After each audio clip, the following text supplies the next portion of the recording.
Hello, this is Jane Coombs of Working Well Solutions, and today I'm going to show you a beginner's guide of how to insert management information, into charts and reports so that you can report on progress and what's happening in your department. So how would you like to be able to present something like this to your department or to your manager or to the board? It looks quite complicated, and there are some very scientific services around which are able to do that.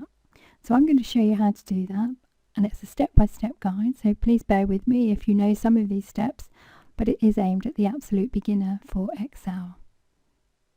So the first thing we do is actually open an Excel spreadsheet, a blank one, and to save time I've filled in some information to start, but I will show you how I've done that.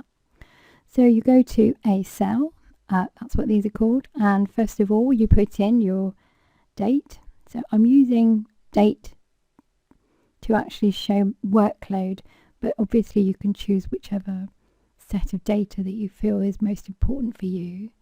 So I'm just going to mimic what I've got on the left hand side there. So I've got the date. What Excel lets you do, there's lots of tricks that you can learn, so you have to play with it. But if you go to Excel and you just wait until your pointer with the mouse becomes a little cross, you can go like that, and it just puts all the dates in for you. So you've got all of January there, say of 15. These are made up figures. And then you decide along here what you're going to be counting in your workload. So what I've picked is paper questionnaires for pre-placement, night workers, vaccinations, and you can see this is probably a hospital type of chart. So here's the chart here. So that's what I'm going to concentrate on now. And first of all, I'm going to delete all of this. And let's say that we've put in all the figures for the month. So we've been collecting this all month, and here's the figures. So for example, on the 1st, we had 14 paper health screens, some night worker questionnaires, vaccinations, staff who came in to see the occupational health advisor or physician, the technician, return to work interviews, health surveillance, well-being, and did not arrive. So those are things I'm going to collect, but it'll be up to you what you collect. You could do telephone calls or drop-ins, whatever you feel you need to take account of. Now this is the clever bit. What you then do is get your mouse and you go up to the first cell and you highlight it, and then you include all the information that you want to actually display, like you saw on my graph there. Make sure you get all the information that you want and let go of the mouse. Right, so that's done. And now what you have to do is go up to insert, because what you're going to be doing now is inserting all that information into a chart. So let's go to this column chart. I've done this earlier, so I know where I'm going, but you can experiment with all of these charts. It's really good fun. And all you do is click that down arrow there, and you can see exactly what types of charts you've got. But I'm going to stick with the simplest. I'm going to go for the column chart, and then I've clicked on it, and then I'm going to say OK. And what you've got there is that chart, but it does need a little bit of tweaking now. So I'm just going to move it over here. Now I'm going to make it a bit bigger.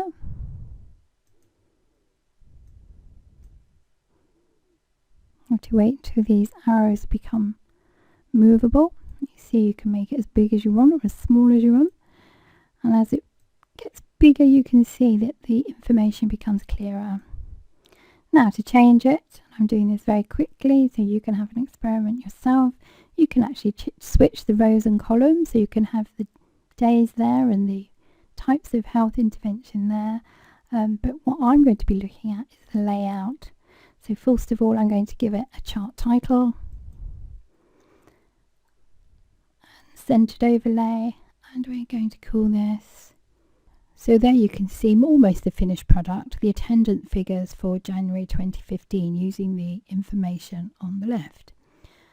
But that looks a little bit difficult to analyse, so what I'm going to do is look at some particular data. What interests me is the DNA, or the did not arrive rate, to see how much engagement there is with the managers, how much money is actually being wasted. So to do that, we have to go up to the Select Data tab here at the top. Click on that. And what you have here, down here, are all the types of health questionnaires or attendance levels that you've got. And you just go down and you find the one that you want to isolate. And for me, it's DNA. So I'm going to remove the rest. So well-being, that's going to go. Health surveillance going. Return to work. Technicians, OHPs. So what you've got left there are the numbers of DNA. So you can see on this particular day, on the 8th of January, had 8 people that didn't turn up. That's quite a huge part of your workload. So you need to sort of really analyse that. And this may give you some information to put in a report. So as you can see, that doesn't look particularly nice either. So this is an opportunity to look for different charts. So I'm going to go to change chart type. What I'm going to do here is a line.